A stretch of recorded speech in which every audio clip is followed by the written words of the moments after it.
The Bajaj twins, Bajaj Finance and Bajaj Finserv, trade under pressure after reporting their fourth quarter results. Bajaj Finance sees numbers miss estimates, while the management also trims guidance for FY26. Bajaj Finserv's total premium declines nearly 10% from a year ago. Trent is down close to 3% as the fourth quarter internals reflect mid-single-digit like-for-like growth in the fashion portfolio. The stock sees some profit-taking post yesterday's run. IndusInd Bank trades lower as the MD and CEO Sumant Katpalya steps down, citing moral responsibility over the derivative accounting lapse. The stock down 2.5%. BPCL climbs more than 2.5% after reporting good numbers. The strong earnings were driven by a beat in the refining segment. The marketing segment was also aided by inventory gains. Vishal Megamart rallies almost 10% following a good set of fourth quarter numbers. The revenue growth comes in largely in line with past performance, but margins climb nearly 200 basis points, leading to a net profit jump of over 88%.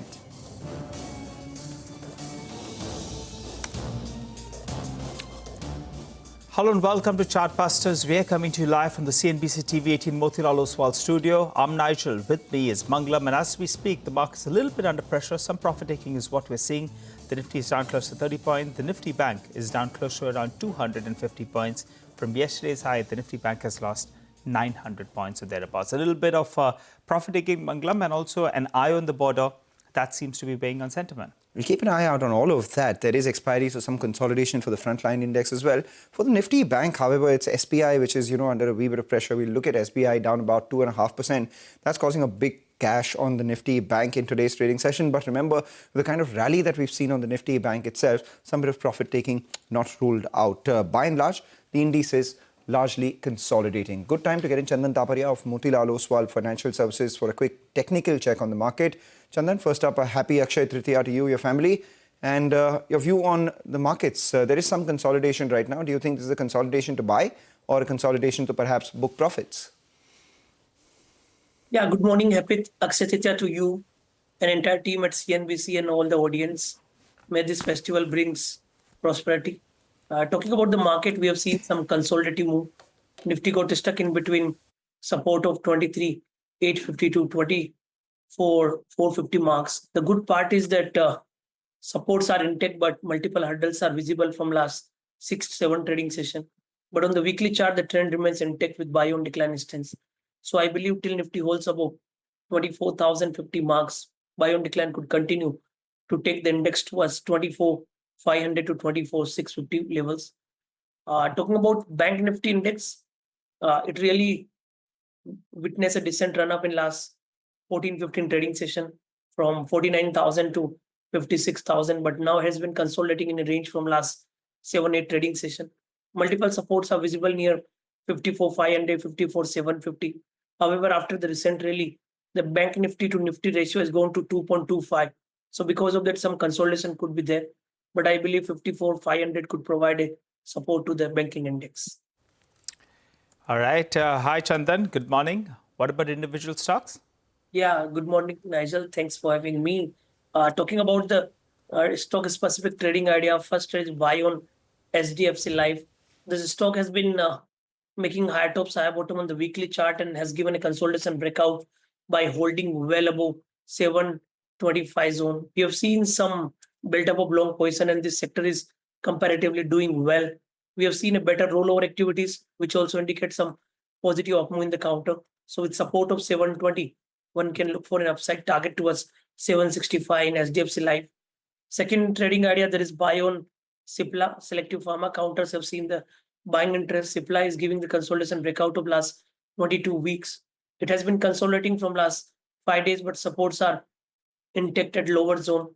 So positive price can be seen here with support of 1535 for an upside target towards 1620. Last trading area, that is sell on Voltas. This is the weakest counter which has been making lower top, lower bottom. It has given a fresh breakdown with build up of short position. We have also seen a sustained call writing in the counter. The stock is trading at multiple week or month low, and a small selling can trigger the downside move of 4 to 5%. So one can sell Voltas with hurdle at 1262, and this counter can go down towards 1180 marks. All right, Chandan, thank you so much for joining in and giving us your views on a bunch of stocks. While we spoke, a bunch of stocks also started to move higher. It's Akshay Tritiya, so a lot of these gold stocks, Titan, for instance, has moved to the high point of trade. But look at CET. That's big up move is what we're seeing on that counter after the numbers that came by. There was a margin compression, but will that sustain or not is the big question. Maybe from here on, the margins will only expand largely given crude prices have been moderate. So demand and margins are something that we'll have to keep an eye out on. We had the management join us earlier as well on the channel. The stock has seen a big recovery, up nearly 6% and a lot more from the lows of today. With that, let's get you some more ideas of profit. Let's get in our colleagues from Money Control Pro. We have Kanchi Shah joining in with a stock. So the company that I've chosen for today is Mahindra & Mahindra. Mahindra is making quite bold moves across the mobility landscape, reinforcing its leadership in multiple segments. In the passenger vehicle space, the company continues to shine amidst rising competition in the SUV category. With an exclusive focus on SUV, Mahindra holds the top spot, commanding a 23% of the market share. With the launch of VE6 and XUV90, Mahindra has debuted in the EV market and has branded them as lifestyle SUVs, thus setting them apart from the traditional fuel-saving SUVs. In the tractor segment, Mahindra retains its number one position with a 43% of the market share. Growth in this sector is expected to continue, backed by strong reservoir levels, smooth rabi sowing, and a record kharif crop output. On the commercial vehicle front, the company has announced a strategic acquisition of 58.96% stake in SML Isuzu Limited. This move marks a significant push into the over 3.5 ton segment, where Mahindra currently holds a mere of 3% of the share. The company aims to double this to 6% in the near term and then scale it up to 10 to 12% market share by FY31 and over to 20% by FY36. According to the sum of the part of the valuation, Mahindra's stock holds a potential of 10% upside, signaling a promising opportunity for the long-term investors. All right, Kanchi, thanks a lot for that. With that, we'll step into a short break. On the other side, Manoj Tulsian, who's the Joint Managing Director, CEO of Greenply Industries, joins in to discuss their quarter gone by.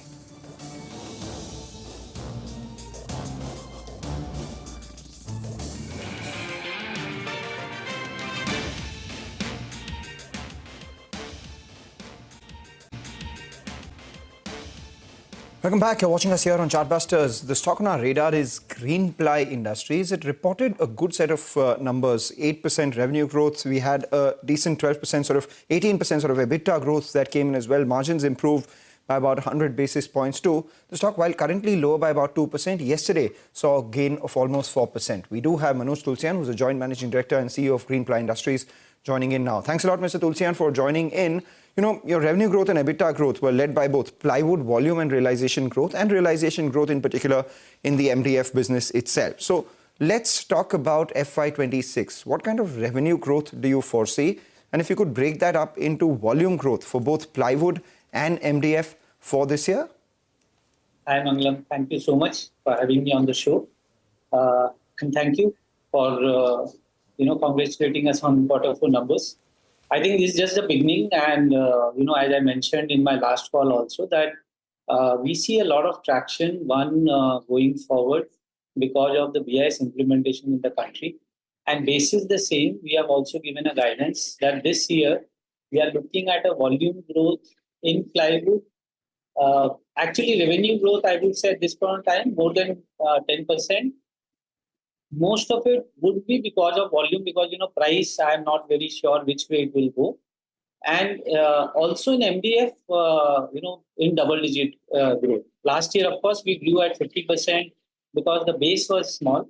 But this year, for sure, a double-digit growth is there on the cards. That double-digit is volume or realization? Sorry? MDF double-digit growth this year would be volumes or realizations? If you could break that up for us. No, double-digit growth will be volume actually. So again, I'm not really considering price at this point of time. Got it. But yes. Okay. All right. Hi, Mr. Tulsian. Always good to see you on the show. Mr. Tulsian, give us a couple of details then. What's giving this confidence about MDF double-digit growth? Because in the quarter four, actually, there was a bit of a degrowth. So if you could tell us on that, point number one. Point number two is, on ply, you are guiding for margins of 10% odd. How is this going to happen? Will it be because of operating leverage that plays out? Is that a product mix element that you're working out there? Okay. So good, interesting questions, Nigel. So first on the MDF, you're talking about the confidence on the volume growth, right? Yes, yes. So if you really see, quarter four is the only quarter where we were not able to show significant growth in the volume. One of the reasons for that is this BIS implementation has taken in the month of February. And because of that, there has been a lot of import which has come to the country. Now, having said that, at this point of time, the OEMs and even the importers have flooded the market with that inventory, which we think will get consumed in the next, couple of months more. Now, once that is done and the imports stops, import has already stopped. So that gives us a good visibility during the year to grow. For the full year also, I would mention a growth of 10% plus, because this year what happened, we had two unscheduled breakdowns which happened in quarter three.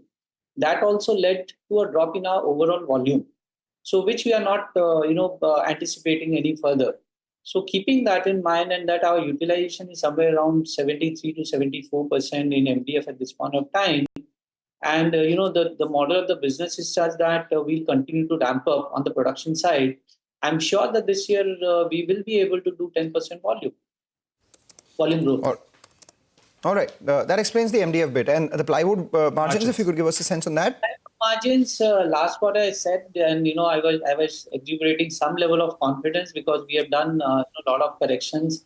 One, in the market, wherever we saw a gap in terms of competition price versus our prices, those small minor tickles we did. Second thing, on the cost side, we have tried to rationalize costs wherever it was possible, so that we are able to make the business more efficient. Third, if we are able to grow at 10% plus, we'll also have an operating leverage in play. Fourth, on the marketing expenditure, we have been spending, as I said, that we have increased the marketing expenditure from almost around 3% earlier to around 4.5%. So maybe on a larger base, if we are able to manage it at 4% also, maybe incrementally I'll get 0.2, 0.3% margin addition from there also. So we are quite confident that 10% margin plus for the full year is visible. All right, 10% plus margins are visible. You did speak about ramping up your capacity or production in MDF. You're currently at 73, 74%. With the BIS having been implemented, do you foresee any more capex in the MDF space? And also on plywood, if you could give us a sense? So on the MDF space, our initial capacity, which we had established, was 800 CBM per day. We have a line extension, which was planned when we did this capex of 200 CBM. But for that, we'll have to take a shutdown of almost a month to implement the same. We have started building up the inventory so that there is no disruption of supply in the market. If you are able to build up the right type of inventory, then we'll go for this line extension implementation, which means then, we have no challenge to even augment additional usage of our capacity even for the next 2 years. So we will be very much comfortable for the next 2 years. Go ahead, sir. As far as plywood is concerned, we have already announced in our last quarter, approved by the board, that we are going with additional capacity in Odisha, which is to the extent of around 13.5 million square meter, which gives us an additional 25% capacity on our base today. Having said that, we have already done a lot of line balancing in the previous year in all our plants. So for this year's growth, I have absolutely no worry in terms of any challenge from my supply side. And what's your next year's target then, once you implement all these capacity expansions? So, for MDF, the best time to do it is in the rainy season, because that quarter is slightly timid in terms of, the overall offtake. So possibly we'll be able to use better, inventory and create inventory. Okay. So if it happens, truly speaking, it will happen between, let's say July to September or October. If we miss that, then possibly we'll have to wait for another year. And in terms of plywood, we are waiting some approvals to come from the government department. Once that happens, then our construction work will start in Odisha. So I think that capacity possibly should be operational sometimes by end of Q1 next year, or maybe beginning of Q2. Okay, all right. Very quickly, Mr. Tulsian, before we let you go, BIS implementation, you're seeing it on MDF as well as on plywood, or is it on both, or is it just in one? It's on not only on both, Nigel, it's actually also on our hardware business. So Okay. I And think in it's terms of timing, we are on the right side of the time. the right side. Okay. I just was confirming that implementation is taking place as well. Last couple of numbers before we let you go. Any debt reduction plans for this year? If you could quantify, what do you end this year with in terms of debt?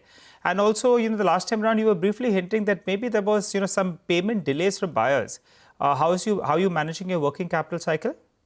So two things have happened. One, in terms of debt, I would say last year also we reduced our debt overall by 50 crores. And our debt equity ratio is now very healthy around 0.57. I think this debt equity ratio in the next couple of years should drop to around 0.3, if not less. That is one. Also, during Q4, we have also built up inventory because we were also not sure about how this BIS implementation and everything will go up. That was a call which we took, because of which additionally we built up an inventory, raw material inventory in the system of around 50 to 60 crores. This will get liquidated by September. So for sure, this year also, by the end of the year, we will have a net debt reduction of around 100 crores from the existing 450. And the subsequent year, I am sure that, if you're on the growth trajectory, we can reduce the debt by around another 100 to 150 crores.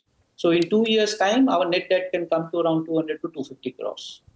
All right, 200 to 250 crores by FY27. Quickly, working capital days, what's the outlook for this year? Because you'll also have to build inventory for the MDF extension, right? So that is part of it is already built up to March. That will only help me to liquidate cash flow during the year, because if that implementation happens, let's say by September, October, then we start utilizing that inventory. Actually, it will get utilized in the month of shutdown. So we will be back to a normal inventory, post the implementation of this extension line on MDF.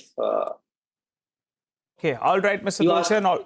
Yeah. Working capital days was what I was asking. Yeah. Working capital days, yes, on receivable, Nigel, what you asked, there was some pressure which we felt in the month of, in Q4, where some of our regular dealers also, who were always very regular, also delayed their payment. So keeping that in mind, and, keeping that we'll have to maintain this discipline to some extent, maybe we compromised with growth in Q4 again. Maybe to the extent of 2%, we could have done better in terms of the top line, but we felt it is better to have this discipline in place, which we have been now following for last 5 years. And but I think these things will ease out, because I understand there's a lot of support. Government has released a lot of money on the project, so that money will come back to the trade, and then from trade it will come back to us also. So I'm Take that not point. much worried on the same. Thank you so much for joining in. Wish you good luck for FY26. Hopefully your double-digit margin trajectory, double-digit volume growth trajectory continues into FY27 as well with your production. But more importantly, the environment should be amenable for that. But before we slip into a short break, here's some good news. Network 18 beats Times Internet to become the #1 news publisher on Comscore. News 18 races past the Times of India to be the #1 news brand in the country. That's not all. At the social plus on-platform leadership network level, Network 18 is the runaway leader as per the Social Plus MMX Comscore report for March 2025. 315 million unique views, which is 55% more than the nearest competitor, that's Times Internet, at 202 million itself. News 18 also races past Times of India in terms of Social Plus MMX cumulative reach. News18.com overall clocked 251 million unique views to beat the Times of India overall with 183 million unique views. As per Comscore report for March 2025, and as per the Comscore social media metrics report, Network 18 is 2 times bigger than its nearest competitor with a 54% reach within the 389 million overall social population. And speaking about Indian languages in terms of Social Plus MMX cumulative reach, News 18 Indian languages is the clear leader in the category with 182 million unique views too. And this as per the Comscore report for March 2025.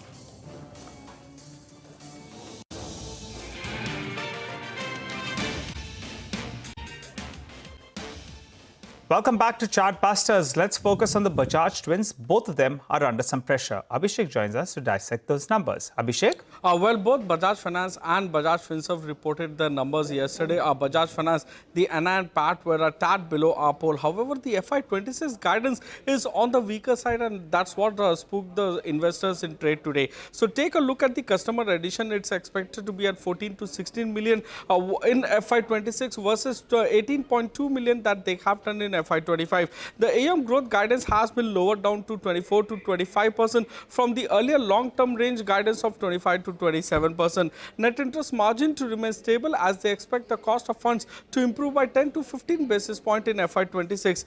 Fees and charges that will grow at lower than AUM growth of 13 to 15% in FY26. Credit cost to be in the range of 1.85 to 1.95%. Remember that in the previous year they have got credit cost of nearly 2% higher than their guidance as well, and this time around 1.95% continues to remain on the higher side as well. So return ratios have been lowered down with respect to expectation for FY26. ROA guidance has been cut down to 4.4 to 4.6 versus 4.6 to 4.8% earlier.